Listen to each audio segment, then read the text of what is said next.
teased before the break, we have not really talked that much about Tech's win and Texas's loss. Now, Texas's loss, we have another thing we're going to talk about, but Tech was so impressive against Ole Miss, and I had kind of dismissed Tyler Shuck because I thought he'd just been hurt too much, but the last few games of the season that he started and played, he's clearly a dynamic dual threat guy. He'll be back. Baron Morton is there. Donovan Smith, already in the transfer portal, already committed to Houston. That's where he's going to go play ball, and good for him because you can't, three guys, rotating through. Tech, manage that about as well as you can, but I think that in the offense that Zach Kitley's running and Joey McGuire's got going on, that game was a really, really good kind of just a little look at what they could be next year. Yeah, and I think that given the time, we'll probably need to make it a point, and we'll have to force some time tomorrow to talk about the new four schools and their bowl games, because I just don't think we'll have enough time here most likely. Yeah. But, yeah, I mean, Tyler Shuck is clearly the guy for them, and the fact that he's already announced his return and did so following a big win like that against an SEC team in the Texas Bowl, so they had a big crowd down there in Houston, was, massive news, and I think changes the way that you look at Tech next year. Like, They all have a lot coming back, but they've had, a lot of guys who did have a decision to make, all basically announced that they're coming back. I mean, they're obviously going to lose a little something here and there and obviously lose one of their better defensive players in program history to the NFL. But, outside of that, mostly everybody is going to be back for them. They're going to have a lot of, super seniors, and we saw how well that worked for Baylor last year. Now, even if they had all that minus Shuck, I'd be pretty high on them going the next season, but the fact that they have Shuck back, the fact that he was their guy at the beginning and we just never got to see it really because he got hurt so quickly that you almost, and then was out so long that you almost forgot how good he was supposed to be, how good he could be, or how good he will be. Now and now it's very much on the radar of like, oh yeah, okay, this is what they saw in him, and this is what he's capable of doing, and this is what he, if he can stay healthy, can do in the Big 12 next year. So yeah, I mean, he's clearly the guy. There's no going to be rotating with, Smith coming in and, Morton, I'm sure they'll still, use where they can, however they can, but this is Tyler Shuck's football team. Yeah. And he's going to have all of his weapons back for the most part. Now, I know not everybody. They'll lose some players here and there, but they're going to be pretty well reloaded is my point. They're going to be hit a lot less hard than some other teams when it comes to, players graduating or moving off to the NFL draft and all of that. So, they're recruiting really well.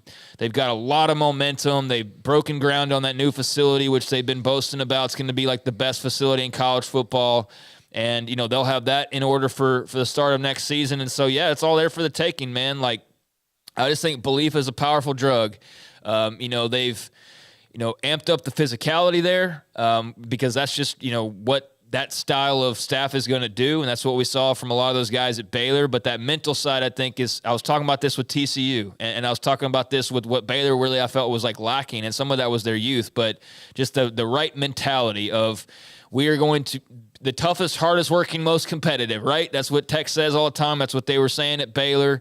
And that's the mentality, and they are going to grind on you, man. They are going to fight, scratch, and claw, and you have to know when you go to war with Texas Tech, you're going to war. Like, it's not going to be, la-di-da football. This isn't going to be, soft air raid, we just score 600 points. That's a huge misconception. This is going to be like fight, scratching, and clawing, and I think that teams in the Big 12 better wake up and realize that they're going to be in for an absolute dogfight when they match up with Texas Tech, no matter what the talent differential is or what advantage you think you have or don't have. And they went out there and they just punched Ole Miss right in the mouth, and they did it over and over and over again, and they whooped them, man. I mean, they totally dominated that game and made Lane Kiffin look really silly and stupid.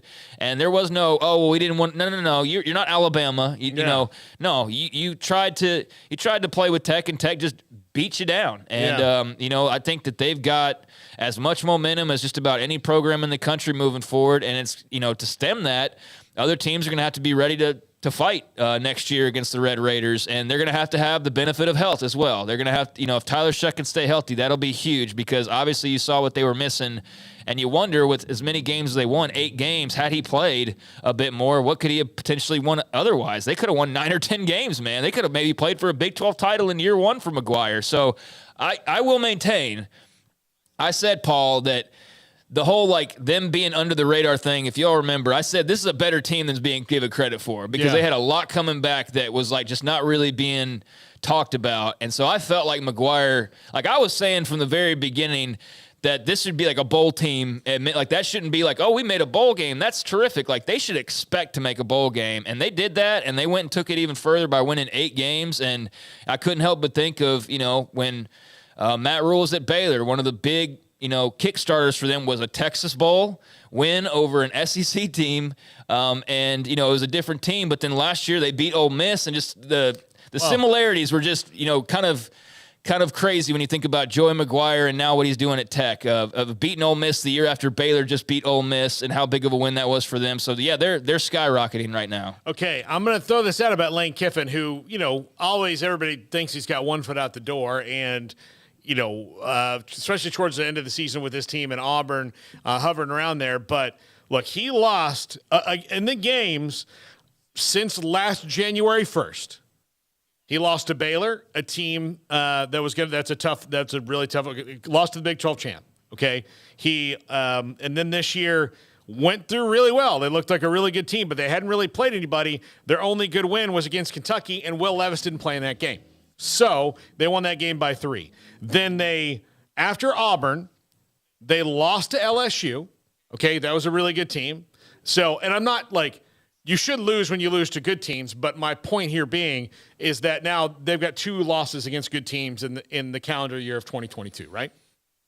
So then A&M took them kind of to the wire with the worst team that they've had in a long time, 31-28. Then they lost to Alabama by 6. They lost to Arkansas by 15. They lost to Mississippi State by 2 in the Egg Bowl. In what was sadly Mike Leach's last game ever. And then they lost to Texas Tech in the bowl game. So he's not winning games against good teams. No. They're not winning those games. And that's something he's going to have to fix. Now, he's got a couple of those at Ole Miss, but since January 1st, every time that they have a game that could be dicey, that could go either way, or that they need to get a big win, they don't do it. So that's just my little quick snippet on that, because we are running out of time in the show. So I wanted to get to Texas and Kansas State. Texas Tech's going to be probably top 2, 3 at worst. Yeah, pick in the Big 12. I'll pick him in the top 3 for next year for sure. Yeah, I mean them and probably K-State and whoever you want to throw in there. But I think Tech's got to at least be top 3, top 3 as far as what they're returning and what they're riding off of, and great job by Joey McGuire, and a lot of reason for optimism. Yeah, I mean TCU will get some high votes, but we don't. I mean Max Duggan's leaving. They're the transfer portal and all that. Yeah, we'll see that. I mean they got another guy today, so Trey Sanders from Alabama, but Texas and Washington. Before we talk about Sark's little outburst before the game, I think Quinn Ewers is extremely talented. But I think that so far the writing is on the wall that if the other team decides that they're comfortable with Quinn Ewers being the game plan to beat you, that's not going to work out for Texas. Because he threw for 369 yards in the game, and Texas just didn't look good the whole night. Now, granted, they didn't have their top 2 running backs. Roshan Johnson also opted out. Bijan, who is a fantastic player, and like I said yesterday, the best player they've had in a decade at Texas overall. So they didn't have those guys. But if they can't run the ball, Quinn Ewers, while talented, is not yet good enough to win the game for them. Yeah, but he could be by next year. With another offseason. But right now he's not. I do think that was not a negative performance though from him. No, and I know what you're not saying that. I'm just saying for anybody who's trying to make it out to be, that wasn't a negative performance from him. If anything, it probably did give you some optimism about what he could be. But I threw for a bunch of yards. But the running game was just not there at all. And I do feel like Washington probably could have gotten some more separation at times in this game and missed on some opportunities. But, I thought if we had done we got off track with the vacation days and all, and the Christmas break and all that, as far as bowl games and stuff. I would have picked Texas to win this game. Yeah. And I would have been pretty confident about it, but it turned out to be a really close game, and kudos to Washington for just making a couple extra plays. But yeah, I don't think this is like this kills momentum or gives them a ton of momentum. I think Texas is going to be preseason top 25, and they'll be upper half of the Big 12 predictions entering next year. They'll have big recruiting stories for like the next 2 months, and then a whole offseason of hype. Like, that's just the drill. That's not even trying to diminish them. That's what it is. They'll get a bunch of momentum this offseason through recruiting and whatnot. And then, we'll see where it all falls next year. But, yeah, I think there was some bright spots from Ewers, but certainly you didn't get your running game questions answered in this one. You didn't walk out going like, yes, absolutely, we're going to be able to replace Bijan Robinson and Roschon Johnson and not fall off at all. It'll be up to Jonathan Brooks and eventually Cedric Baxter and others to fill that void. But they got to figure out I'll tell you, the Xavier Worthy drops in this game. I mean, those alone cost them this football game. I mean, that was absolutely awful from Xavier Worthy, the balls that he dropped. And you lose by 7, and he could have had at least one more touchdown. So I'll be curious to see what ends up unfolding with him. But, it was a good showing. It was fun. It didn't really – it made me feel one way or the other all that strongly. No, it didn't. I just think that's what – that kind of shows what they need to work on is, okay, if they can't run the ball that day, can they do it the other way? And they just haven't so far this year. And Xavier Worthy is going to be an interesting story to watch in the offseason because there are rumors about him last offseason. Steve Sarkisian kind of addressed it – didn't kind of – he directly addressed it, saying, Xavier's got to figure out what he wants to be and if he wants to be where he is. That he said that. So maybe he'll get in the transfer portal. We don't know that. Sark's little incident before the game was very bizarre, where a guy barely touched him, was just trying to hold him off while Washington ran on the field, and he just lost his mind. I will chalk that up to pregame intensity, but it was bizarre. Yeah, it was strange, and I saw people trying to Zapruder film this thing and blame the guy for having his hand on his chest too long and all that. I'm not going to get into all that minutia or whatever. It was a strange reaction. I don't care how long the guy's hand was on his chest or whatever. Yeah, people trying to make it out to be a lot of things that it really wasn't, which is just there were some strange responses trying to defend Sark.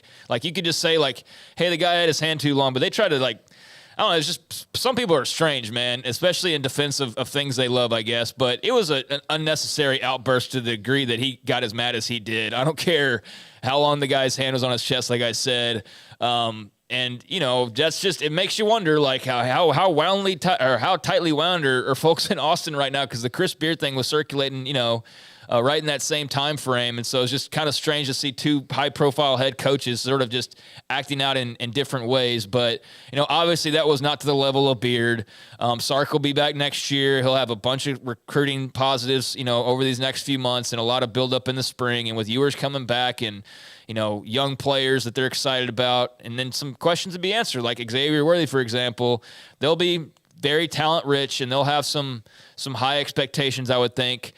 Because it is, after all, going to be another year for Sark. At some point, you got to raise the level of what you're expecting. And so he's going to have to win some games next year, obviously, and we'll see, sort of how that goes. Yeah. All right, so we have 2 more games to get to. One we've talked about a little bit during the week just because of our particular personal fandoms. But Florida State and Oklahoma in the Cheez-It Bowl was a fantastic game. I, for one, when the matchup came for Florida State, was a little worried about it, not because of Oklahoma, and this is the worst team they've had in 20 years, but Brent Venables is a year out of knowing this team really well and coaching against them at Clemson. So I knew that it probably wouldn't, as most Florida State fans look they got a 6-6 Oklahoma team. Yeah, but the head coach has been on a staff that's been kicking your ass for a decade. So I don't, or not that long, but, for 6 years or so now. So he knows what, even with all the new players, he knows, how Mike Norvell's going to do things. That coached against him last year. So he knows.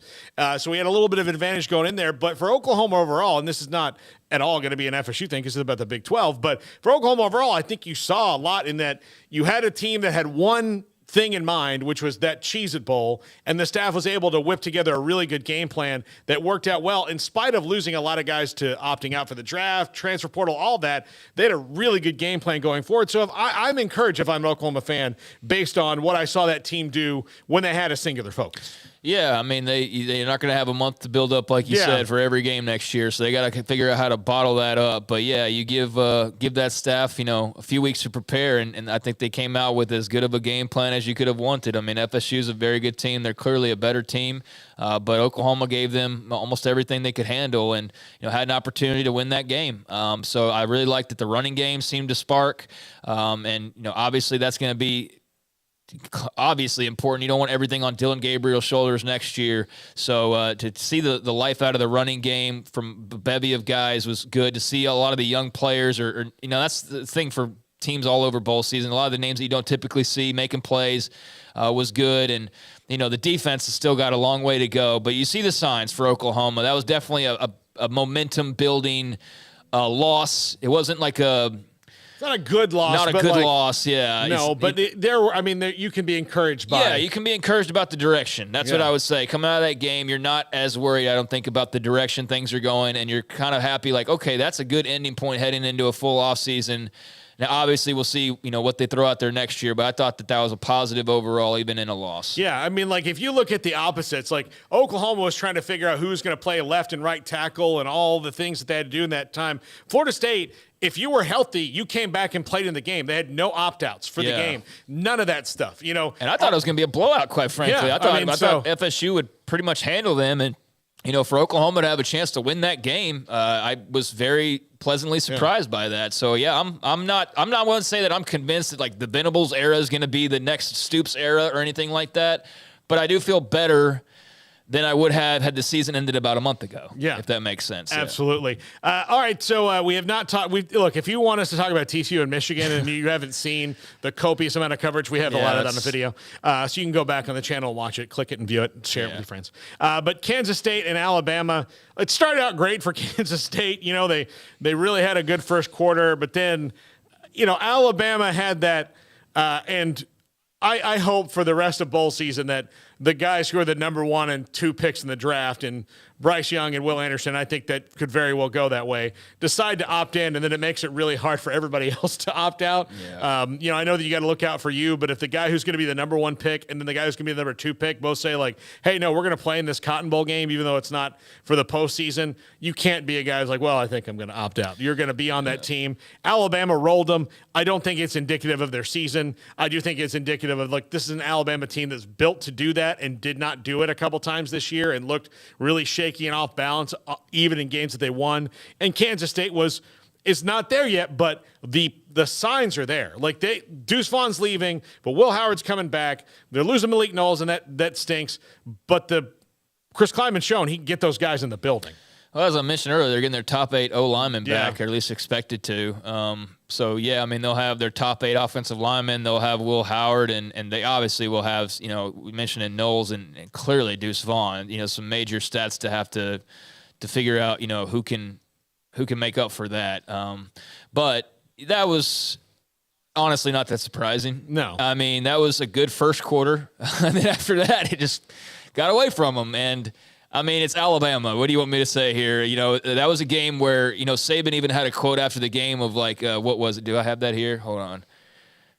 Okay, yeah. These guys send a message to everybody that you create value for yourself by playing football. It speaks volumes of your character when you choose to be a part of your team, and you can be counted on to be part of your team regardless of the circumstances. And I think he's talking obviously about the guys that you mentioned. Will Anderson, Bryce Young could very easily have sat out that game, but when they announced that they were in, I think it probably pressured guys who maybe were on the fence of like, okay, no, this is important. We need to play. And I think it was just big for Alabama to kind of grab some of their momentum back with Georgia getting so much attention, with LSU getting a lot of love, and just the feelings of like, is Saban losing it? I think they had a point to prove, and they went out and proved it. And just unfortunately for the Wildcats in purple, they just happened to be the opponent at the wrong time. And that wasn't a shocking result. But K-State, hopefully they enjoyed New Orleans. I'm sure they did, and they'll definitely be a team that's up near the top of the Big 12 chatter heading into next year because of Howard, because of the O-line, and just because of the respect that Chris Klieman's commanding right now. Yeah, I'm also willing to bet there's a player that's in the transfer portal or at a JUCO right now that's a running back or a wide receiver. And there's probably a defensive player in there too, but on offense, because that's the big thing about replacing Deuce Vaughn and Malik Knowles. There's a running back and a wide receiver in the transfer portal right now that nobody's talked about, that's just kind of in there that Chris Kleiman and his staff will go and get, and then we'll be talking about him. Yeah, because they'll probably. coach him up and they'll be good in that system. That's how good of a coach he is. We'll be talking about him. So, yes, Deuce Vaughn's leaving, and he's just such a fun player and was such a huge part of their offense. But I just know that Chris Kleiman will find a guy who's another kind of unique talent, and they'll make it work at Kansas State because he's that dang good of a coach. When we come back, the top